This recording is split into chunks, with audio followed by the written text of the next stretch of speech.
student. This is Dr. CJ Tak, and today we will discuss about emulsion. So what is emulsion, why it is required, advantage, disadvantage and classification. Mainly the emulsion, it is a two-phase system. One is oil and another one is a aqueous system. So that's why it is also known as a biphasic system and also known as a heterogeneous system. The globule diameter that ranges in between 0.1 to 100 micrometer. As a definition, we can say it is a thermodynamically unstable system consisting of at least two immiscible liquid. One is oily phase and another one is a aqueous phase, one of which is dispersed as a globule in other liquid phases. Here the likeness in between oil substance as well as the likeness in between aqueous substance, that is higher, so that always we can say emulsion is a thermodynamically unstable. Always the oil molecule, they have tendency to join with the oil molecule. So that's why we can say emulsion is a thermodynamically unstable system. Some of the example of emulsion over here, that is milk. We can say milk, that is the ideal example of the emulsion. Another one, that is the rubber, latex, crude oil. These all are the emulsions. Then in food industry, we can say ice cream. We are taking the ice cream generally in a summer condition. So ice cream, that is also one of the emulsion. Then cake batter, then cosmetic preparation, creams, lotions. These all are the emulsion preparation. Then some of the household items, for example, paints, polishes, insecticides. These all are the emulsion.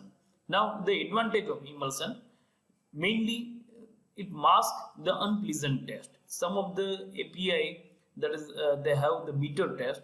So by converting them into emulsion, we can mask the unpleasant taste.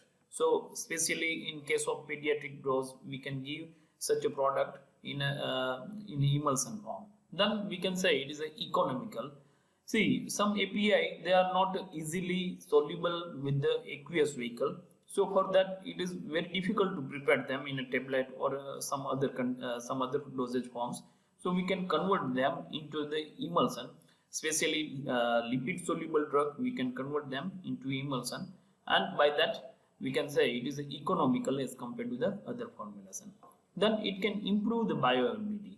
Bioavailability, that means availability of drug into the blood.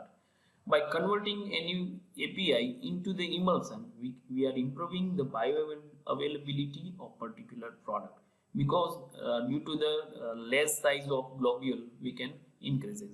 For example, absorption of glycopulmin, insulin and heparin, that is improved by converting them into the emulsion as compared with the tablet dosage form. Then another one advantage of emulsion, that is sustained release medication.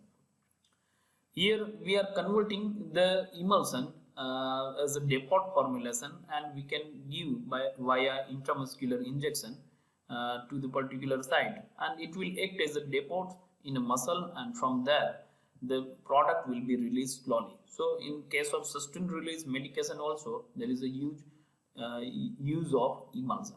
Then as a nutritional supplement, balanced nutrient in a single dosage form in the form of emulsion, we can give to the patient. Then diagnostic purpose, radio-opaque emulsion, it is available in a market which is used as a diagnostic material, especially in case of X-ray. Then topical use, especially in case of winter, we are using the cold cream. That is also the advantage of emulsion. Then vanishing cream, to hold up the makeup, we are using this. So these are mainly the advantage of emulsion. Then disadvantage of emulsion. The only big disadvantage of the emulsion, we can say, that is the short shelf life. That means the expiry date is very less, because that is the emulsion that is in unstable condition. Always there is tendency of phase separation due to the likeness between the oil molecule and due to the likeness in between the aqueous molecule. Always there is a chances of phase separation. So one of the disadvantage, we can say, that is the short shelf life. Then being liquid dosage form, these are packed in a glass or plastic container. As liquid, that is difficult to transport, so always care should be taken in handling and storage from one place to one place. If we are transporting from production house to the wholesaler or retailer, so always the care should be taken. So this is another one disadvantage of emulsion. Classification of emulsion based on nature of disperse phase. Mainly two things are there: water in oil, oil in water. Water in oil, in which disperse phase is internal phase, disperse phase or internal phase, or that is the water and is a continuous phase or dispersion medium. This is also known as a external phase. That as a continuous phase, the oil is there. Ideal example of water in oil emulsion, that is the butter.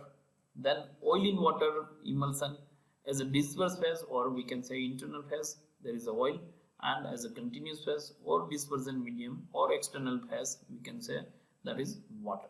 So mainly the two types based on the disperse phase, water in oil and oil in water. Depending on the globule size, it is a there are three types again, we can say. One of that is the micro emulsion based on the globule size. The globule size, that is 0.01 micrometer. The system, that is transparent system, as the globule size is very low, and as the globule size is very low, so due to that the bioavailability that is also increased as compared to the emulsion.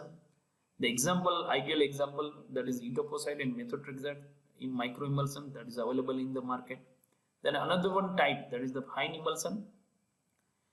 The milky appearance, that is of fine emulsion. Then globules, because of their globule size, it is ranges in between 0.25 to 25 micrometer.